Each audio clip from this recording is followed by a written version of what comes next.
Kitchen myths. There are many old wives' tales in the kitchen, many have existed throughout cookery books. But a little thought about science will show they are quite ridiculous. Here are 2 examples. You should add salt to water when cooking green vegetables. Why add salt? Cookery books give a range of answers, including to fix the color, to make the water boil faster, to make the water hotter, to make the water cooler, and to season the vegetables. The color of green vegetables can change during cooking.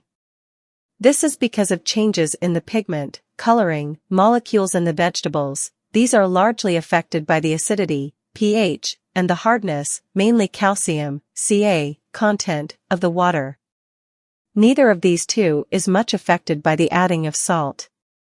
If your beans lose color when cooked in unsalted water, adding salt won't make any difference. You could try cooking them in bottled water. Putting meat in a hot frying pan seals in the juices. This is one amazing piece of kitchen nonsense. It never fails to amaze me when chefs talk about sealing meat. You only have to look at the pan to see the juices pouring out of the meat as it is heated above about 60 degrees Celsius. The muscle fibers become short and tight and therefore force the water out of the meat. What actually happens when you put a piece of meat in a hot pan is that chemical reactions, known as the Maillard reactions, start. Proteins and sugars react together once the temperature is above about 140 degrees Celsius to produce a wealth of new molecules which create the delicious meaty flavor. In short, we cook meat at high temperatures to generate flavor, not to seal juices in.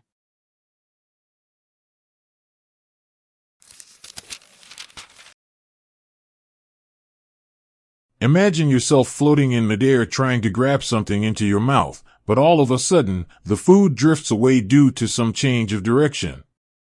It goes with saying that eating definitely becomes an unpleasant and miserable experience. However, the history of space food stated as follows may interest you. John Glenn, the first American astronaut to orbit the Earth, and the experiments of eating food in weightless conditions, concluded that once the food reached the mouth, swallowing would not be the problem. What dissatisfies him was the unappetizing food. The early astronauts only had bite-sized cubes, free-dried foods, and semi-liquid foods in tubes. It was hard to hydrate the foods again. Besides, the early astronauts had to prevent the crumbs from dirtying the instruments. In later missions, astronauts no longer needed to worry about the crumbs because the bite-sized cubes were coated with edible gelatin. Moreover, heated water at 67 degrees Celsius made hydrating easier and made food taste better. Astronauts no longer to squeeze the tubes, instead, they could use spoons to eat. They even had food trays that served warming devices. Among so many advancements, the most exhilarating must have been the variety of food added to the menu. The astronauts could have a menu featuring 72 food items and 20 beverages.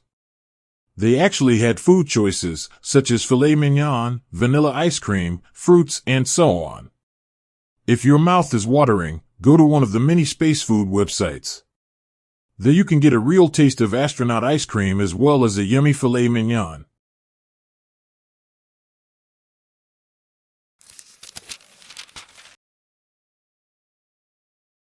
I have suffered from pain on the right side of my neck and shoulder. Years of physical treatment had barely relieved the pain. As I learned more about acupuncture, I decided to give it a try. I found an acupuncturist and called for an appointment. In the hours before my appointment, I became very nervous. What if it made things worse?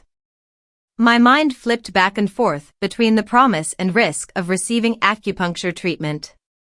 When I arrived at his office, the doctor introduced himself and then performed a physical examination of my neck and shoulder.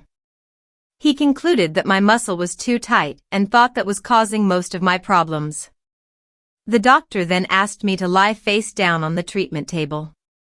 He began inserting needles in my neck and shoulder. Only one needle actually hurt, but he removed the needle right away. Once all the needles were inserted, he hooked up an electric device. The current made the muscle tremble, but it wasn't unpleasant. The whole session lasted about an hour, and right after I got up, my neck and shoulder were much looser. I was feeling pretty good when I left his office, but by the time I got home my neck had stiffened again. However, the next morning it was a little better. To my delight, I found that even though my neck was tight, my shoulder felt great. I could move my arm in a way I hadn't been able to for years. The second appointment was shorter than the first. Things felt pretty good this time after the treatment. The doctor thought 4 or 5 treatments should really improve things. I don't know if the acupuncture will help in the long term, but I'm glad I tried it.